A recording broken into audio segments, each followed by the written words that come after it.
Yun nga, nandito nga tayo sa construction site. So, pilit nating iniiwasan yung mga issue ng gobyerno, politika.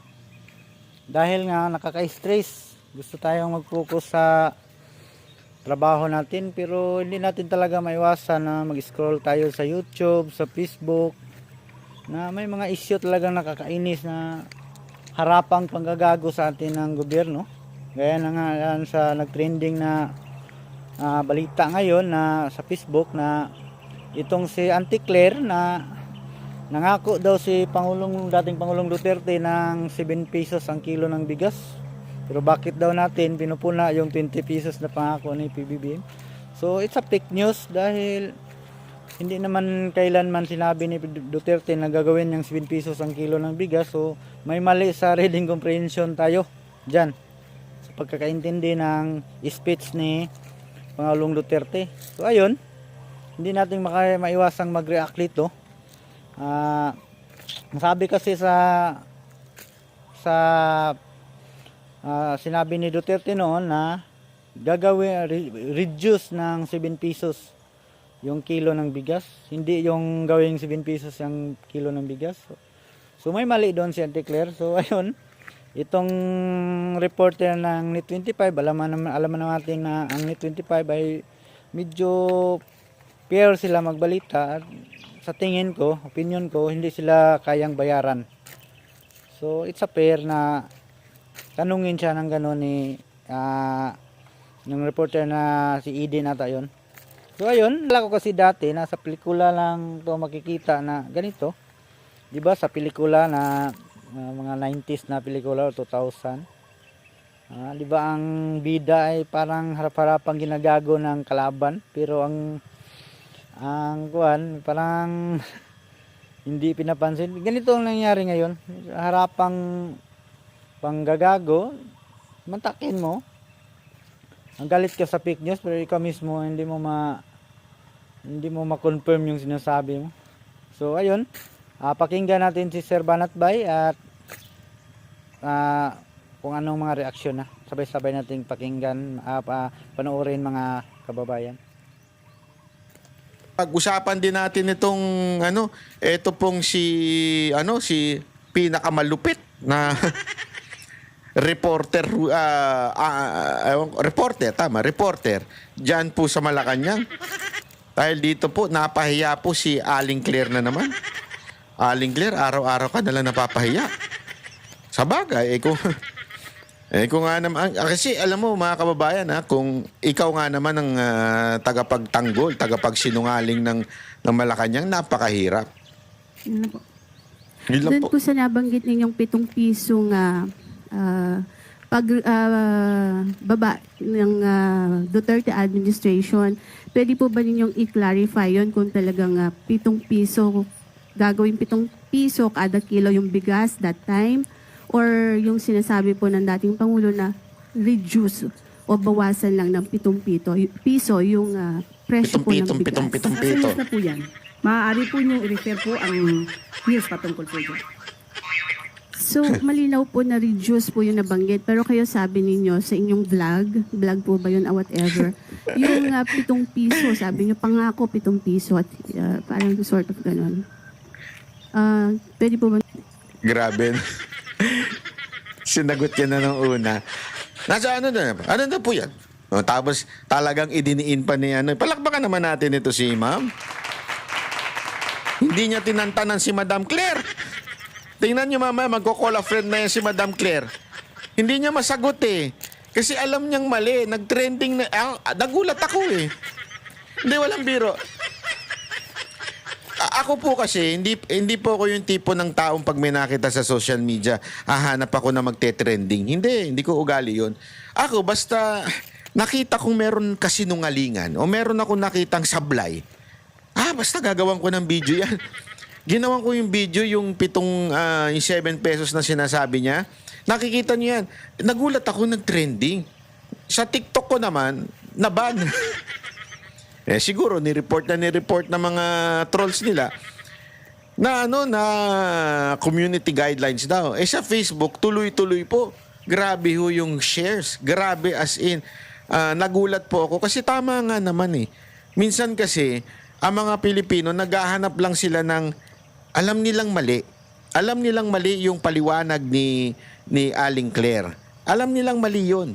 Kaya lang, hindi naman sila masyadong involved sa politika, hindi naman sila karamihan, hindi sila public, ika nga. So private lang sila, hindi masyado maraming followers, pili lang ang kanilang friends, pero alam nilang mali si Aling Claire. So pag nakakita sila ngayon ng vlogger na same ang kanilang pag-unawa doon sa sinabi ni Aling Claire, natutuwa sila at kaya nila sinishare. Kasi same sentiments lang din naman sila. So parang instead na sila na yung mag-post, isi-share na lang nila. Kaya kumalat po yan yung 7 pesos na sinasabi ni Pangulong Duterte na reduce. Reduce po. Pag sinabi mong bawasan ng 7 pesos, hindi ibig sabihin nun bawasan hanggang maging 7 pesos. Diyan no, nagkamali si Aling Claire. Feeling ko nakarating sa kanya.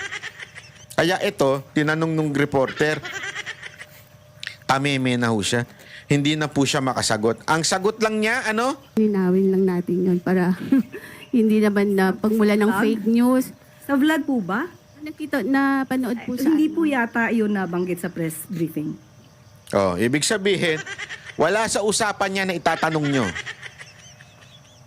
Wala sa usapan yan. So, wag nyo nang itanong, ha? Opo, hindi po sa press briefing. Parang you're talking na pinapakita nyo pa yung SONA something ni PRRD. Para lang po magkaroon ng sa halip Hindi na... po yung pahayag ng Pangulo. Nandito po tayo sa ating press briefing para ihayag po ang direktiba, announcements ng palasyo. Hindi po patungkol sa aking pagbablog. Ano? Ay, yung palusot niya, hindi ko naman yan sinabi during my vlog, during my press briefing. Sinabi ko yan during my vlog. So, ito pa yung palusot niya, ha? Hindi pa nabanggit ko Salamat lang po po yung vlog, Yusek, para lang po hindi Miss Eden, malito. pasensya na po. Hindi po ako makakasagot ng anumang sinabi ko outside from this press briefing. Kung ano man ang aking naging opinyong personal, pag-usapan natin sa labas at hindi dito po. Kasi po parang makaka-apekto rin po dun sa mga ng Pangulo na medyo iba yung Opo, Miss nababanggit. Eden, kung ano po ang inyong pakay patungkol po dito, inuulit ko po, ang aking pag-vlog ay wala pong kinalaman ang palasyo, ang Pangulo at ang gobyerno. Ang aking pong pagbablog, walang kinalaman, ang Pangulo, ang Palasyo. Bakit? Nung panahon ni Mocha ay nagbablog lang siya, asik siya, maraming pumananon. Hello, media, kayo ang number 1 pumunanon. Pinupunan nyo si Mocha noon dahil habang siya ay assistant secretary ng PCOO ay nagva-vlog siya. At pinunan nyo, sinasabi nyo, hindi pwede yan. Kasi asik ka na ngayon. Dapat wala ka ng personal vlog. Dapat iisa ka na ngayon. Yeah? At bilang assistant secretary, everything that you will say is an official statement of PCOO. Pinaglabanan yan, hoy. Alam ko yan. Nandyan ako noon. Nandyan ako sa loob. Yan. Pinag-aawayan niya noon. Dapat mo ka, hindi ka na nagbablog ng personal. Kasi isa ka ng assistant secretary. Lahat ng sasabihin mo will reflect the office of PCOO at that time. Bakit ngayon? Eto mismo, Eto mismo, hindi lang assistant secretary, USEC po ito. Ang USEC po ay mas mataas sa assistant secretary. At hindi ka lang po USEC, ikaw ay press officer. Hindi man tagapagsalita ang tinatawag nyo ngayon, pero ngayon ikaw ang nagbibigay ng briefing. Ang taas ng posisyon mo compare kay Asik Mocha. Pero ano ginawa? Hindi. Iba yung private ko. Opinion ko yun. Sa akin yun. Akala ko ba dapat ang opinion ay merong sapat na ebidensya? Ang opinion ay nakabase sa facts? Yan ang sinabi mo sa akin, madam eh. Ang opinion ay nakabase sa facts. But this time, your opinion is not based on facts, but based on your wrong interpretation.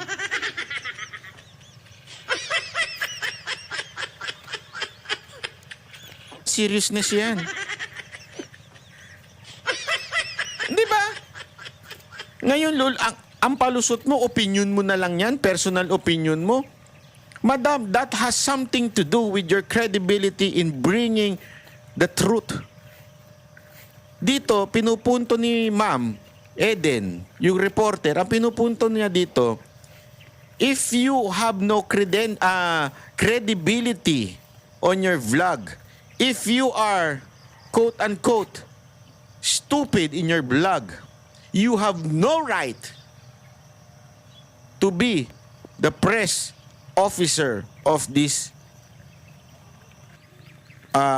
office. Di ba?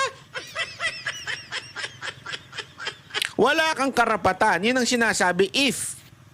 Yun nga, kaya nga niya tinatanong eh. Kinaklaro niya. Tinatanong niya, ma'am, para lang po malinaw. Ano po ba ang totoo doon?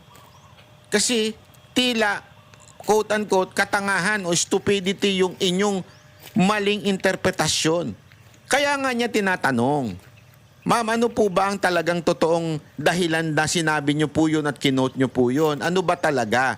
How can you justify the mistake that you have committed? Parang ganun ang dating yan. Inaalam para siguraduhin na, ma'am, yung mga sinasabi mo ngayon ay tama. So, anong ibig sabihin doon? Hindi yan personal attack ni Miss Eden.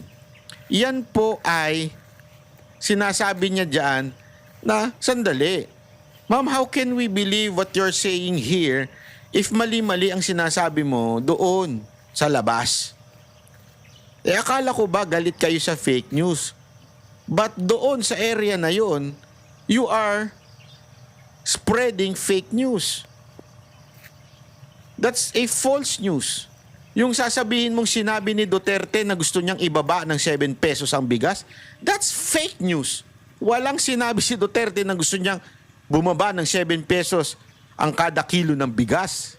Ang sabi niya, gusto niyang ibaba ng 7 pesos yung kasulukuyang presyo ng bigas at that time.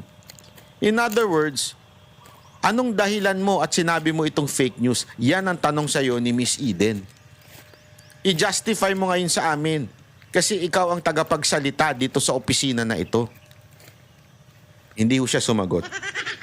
Ano ending? Call a friend. Let's move on.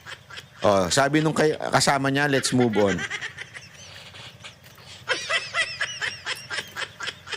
Now, you understand. Why am I saying this? I'm not saying this to humiliate Aling Claire. Just to be clear. Hindi ko po sinasabi na siya po ay tanga. Hindi ko po siya sinasabi na siya po ay stupido. Hindi ko po sinasabi yan. Ang sinasabi ko lang po, mga kababayan, ay ano ba talaga ang katotohanan? Huwag niyo pong piliin ang katotohanan at sasabihin yung fake news yung ibang tao, kayo po ang mismong nagpakalat ng fake news. Lagi niyong pinagbibintangan ng mga vloggers, lagi niyong pinagbibintangan si VP Sara Duterte nagpapakalat ng fake news. Dito sa video na ito, huling-huli kayo ay nagpakalat ng fake news.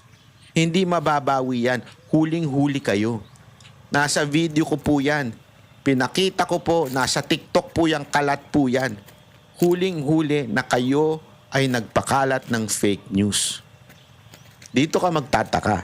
Kung panahon siguro ni Mocha ito at ni Pangulong Duterte, sigurado ako trending yan sa lahat ng media. Andaan ninyo. Magkamali lang si Mocha, ng spelling lang. Kahit naman ako may kasalanan talaga nun, trending po kagad dyan. Lahat ng media umaatake. But this time, ito'y lantarang pagpapakalat ng fake news. Walang media na pumuna.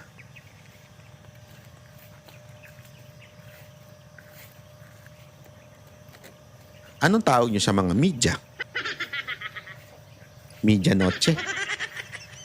O media bias? With ED? O baka naman bayaran?